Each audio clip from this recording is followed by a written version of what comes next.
A 10-year-old boy named Emeka was outside his house playing with the stick. When his mother called him, he dropped the stick and ran inside the house to answer his mother. "Take 200 naira on the table," his mother said. "Go to Mama Ejiro's shop and buy pepper soup spices. Tell her to give you the particular one I usually buy from her. Then buy Maggi 50 naira and come back very fast." "Okay, mommy," Emeka said, and he took the money and hurried out. As Emeka walked towards the shop, he saw a ring on the ground and he picked it up. Without much thought, he slid the ring on his finger and was amazed on how beautiful it is. He smiled, dusted off his hands, and continued the errand his mother sent him. When Emeka arrived at Mama Ejiro's shop, he greeted her with a big smile. "Good afternoon, auntie. I want to buy pepper soup spices. My mommy said you should give me the particular one she usually buy from you. And I also want to buy Maggi 50 naira. Mama Ejiro did not respond. She was busy arranging her goose, as if he wasn't even there. "Auntie, I want to buy something," Emeka said, but still no response. Mama Ejiro was still busy arranging her goose. Confused, Emeka moved closer. "Auntie," he called louder. Still no response from Mama Ejiro. Emeka got angry and he left. He went to another shop down the street, but the same thing happened. No matter how loud he shouted, no one could hear him and no one could see him. At home, Emeka's mother was already angry. What is keeping this boy? Mama Ejiro's shop is just 3 houses away, and yet he is not back, his mother said. She waited a few more minutes and she angrily put off the stove. She stepped out of the house and walked towards Mama Ejiro's shop. "Good afternoon, Mama Ejiro," Emeka's mother said, and Mama Ejiro turned with a smile. "Ah, good afternoon, Mama Emeka. Didn't Emeka come here? I sent him to buy pepper soup spices and Maggi." "No, I have not seen him today. Maybe he went to another shop," Mama Ejiro said, and Emeka's mother angrily left to look for him. Emeka saw his mother on the road and hurried to meet her. "Mommy, Mama Ejiro refused to sell to me. Even Uncle Yakubu and Auntie Amina, they refused to talk to me." His mother did not hear or see him. She did not say a word, and Emeka followed his mother. His mother walked to a nearby field where children were playing. "Did Emeka come here?" she asked. "No, ma," the children chorused. "Are you sure he is not hiding somewhere?" "Mommy, I am here. Why are you asking them of me?" he said, but his mother didn't respond. No one could see or hear him, and his mother went back to Mama Ejiro's shop. She bought the pepper soup spices and Maggi and returned home. Emeka followed his mother. While she was in the kitchen in anger, trying to round up the food she was cooking, Emeka was outside playing with a stick. He felt less concerned. He thought his mother is only pretending like everyone else. Shortly, his mother grabbed a cane and sat outside waiting, looking very angry. When Emeka saw her, he stopped playing to avoid being flogged, and he went inside the house to sleep. While on bed, he was still scared that his mother might step inside and flog him. so he kept his eyes on the door until he finally fell asleep. When Emeka's father returned home from work, he noticed the cane in his wife's hand. "Welcome," the wife said. "What happened? Why is your face like that?" Emeka's father asked.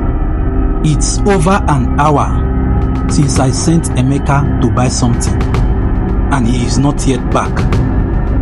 I sent him to buy Maggi and pepper soup spices at Mama Ejiro's shop. I even went to her shop. She said Emeka did not come there.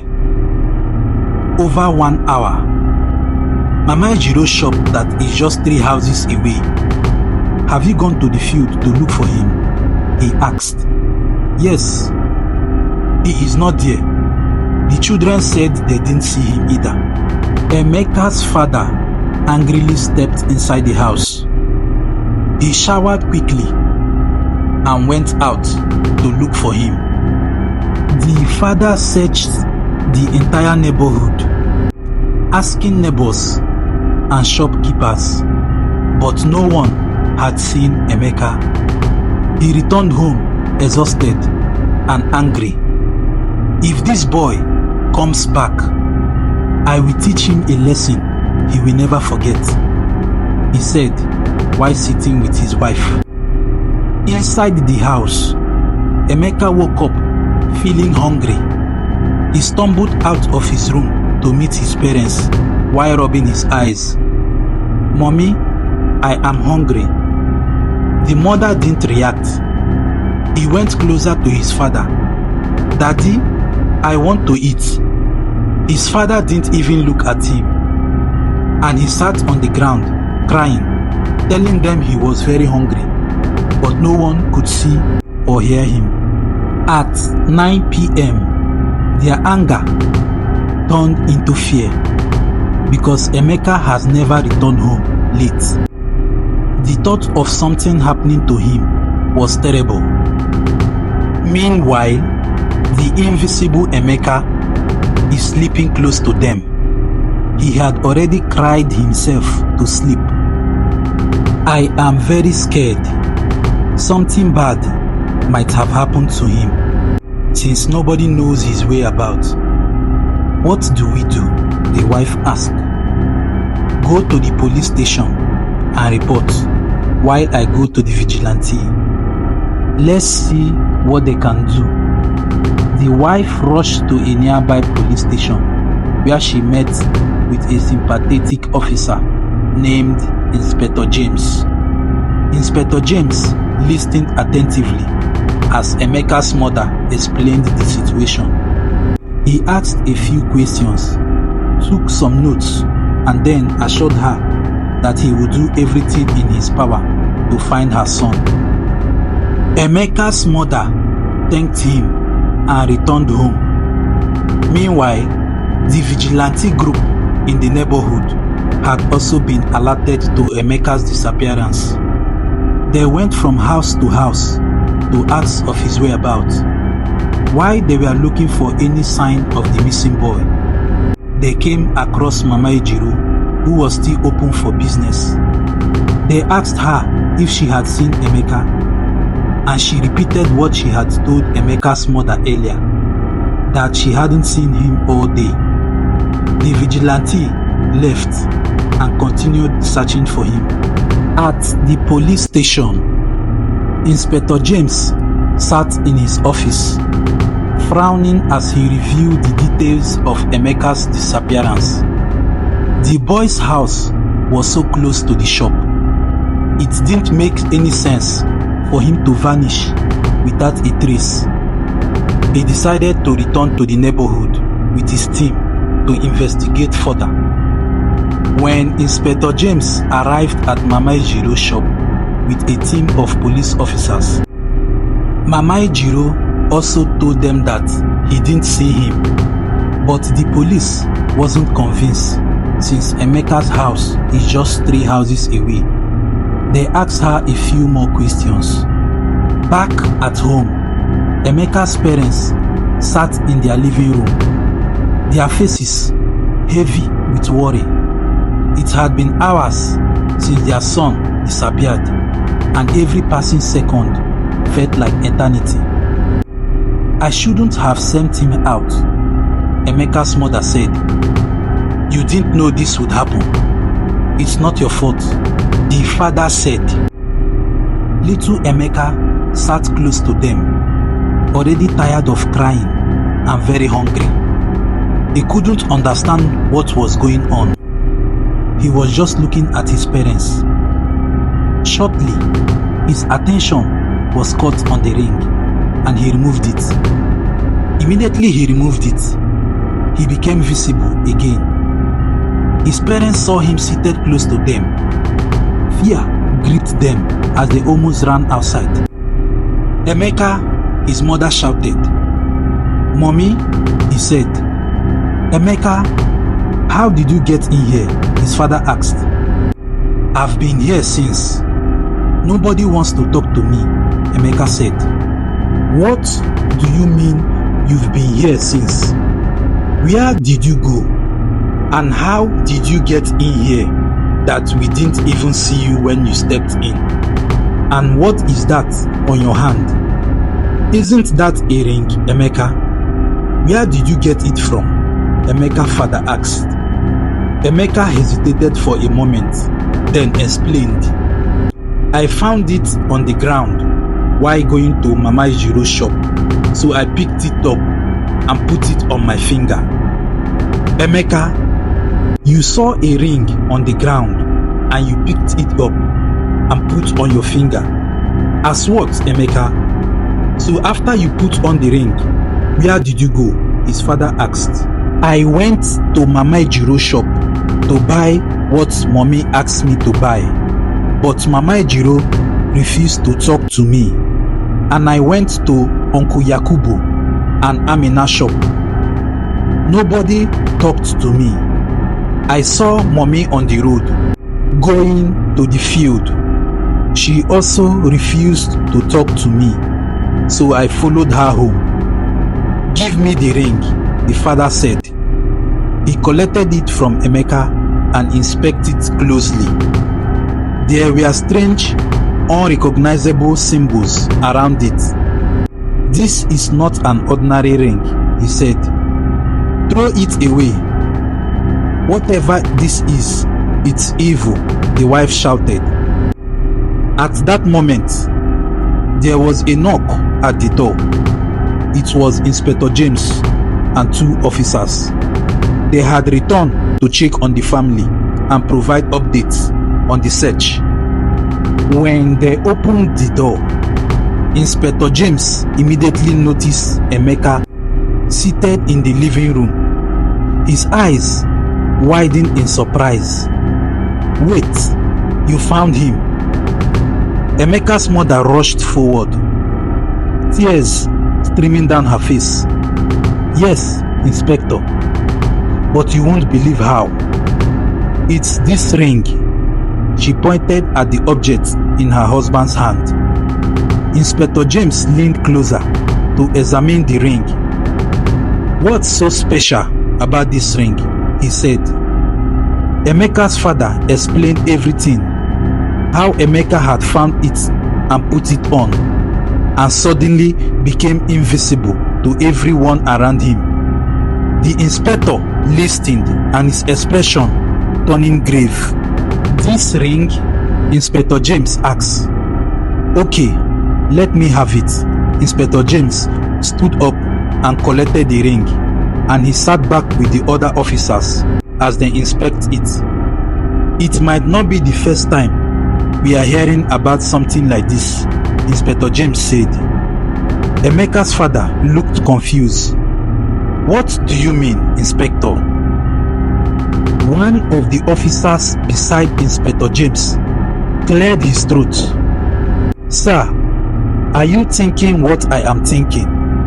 Yes, the ring matches the description of something we came across a few months ago during a high-profile robbery case.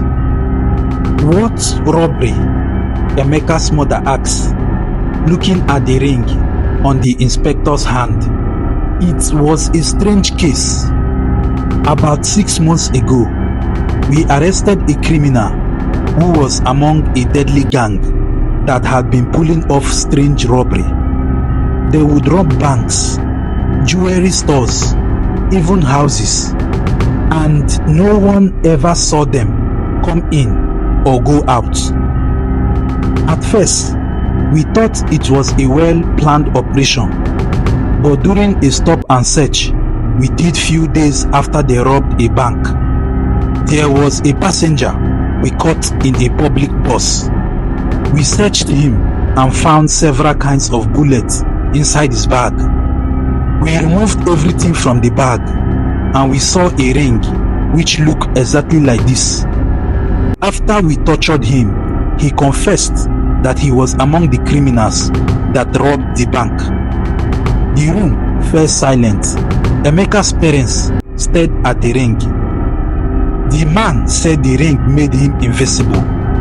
That is how they got past security cameras, guards, and locked doors, and no one ever see them. But he refused to tell us how he got the ring. He refused to give us names of his gang members. He only said he wasn't the only one with the ring. So, you are saying my son picked up something tied to those criminals? That this ring could belong to one of them? Emeka's father asked. Yes, it's very possible, Inspector James replied. If they had more rings like this, they might have lost this one or thrown it away on purpose. One of the officers added, it's also possible that whoever had this ring was trying to hide it after the first arrest. We need to get rid of it, throw it in the river or bury it far away. Wait, that might not be the safest idea. If this ring is connected to a criminal we arrested, it's an evidence. We need to take it back to the station and examine it and figure out if there's a larger connection here. I understand that, Inspector, but this thing nearly torn my family apart. I don't want anything to do with it. I understand your concern, Mr. Nnamdi, the inspector said, but if this ring falls into the wrong hands again, it could cause even more damage. But we need to secure it and investigate further. We can't risk anyone else getting their hands on it. Inspector James carefully placed the ring in a small evidence bag and sealed it tightly. After the police left Emeka's house with the mysterious ring, his mother sat him down the next morning before school. Emeka, she said gently, you must promise me never to pick anything from the ground again, no matter how harmless it looks. I promise, Mommy, his voice filled with regret. Good. Now, get ready for school. That morning, during assembly, the principal, Mrs. Blessing, addressed all the students. Good morning, students. She began, her tone serious. I want to talk to you all about something very important. Yesterday, something happened to one of our students. Something that could have turned out very badly. One of our students picked up a ring from the ground. The ring turned out to be very dangerous. It caused confusion, fear, and could have harmed not just the child, but their family as well. I need you all to understand this. Not everything you see lying on the ground is safe. Sometimes, objects are left behind because they are harmful. Never pick up things from the ground as long as it doesn't belong to you and you don't know who owns it. Don't pick it. Whether it's money, toy, jewelry, or something valuable, it could be dangerous. It could bring trouble you don't expect. If you ever find something unusual on the ground, do not touch it. Instead, tell your parents, your teachers, or an adult that is available to handle it. The student listened to their principal attentively and promised to be cautious. Emeka's experience became a wake-up call for everyone. His story spread through the neighborhood, teaching children and adults a valuable lesson. Never pick up something that doesn't belong to you, no matter how beautiful or harmless it is. Harmless-looking objects could have hidden dangers, and it's always better to avoid them.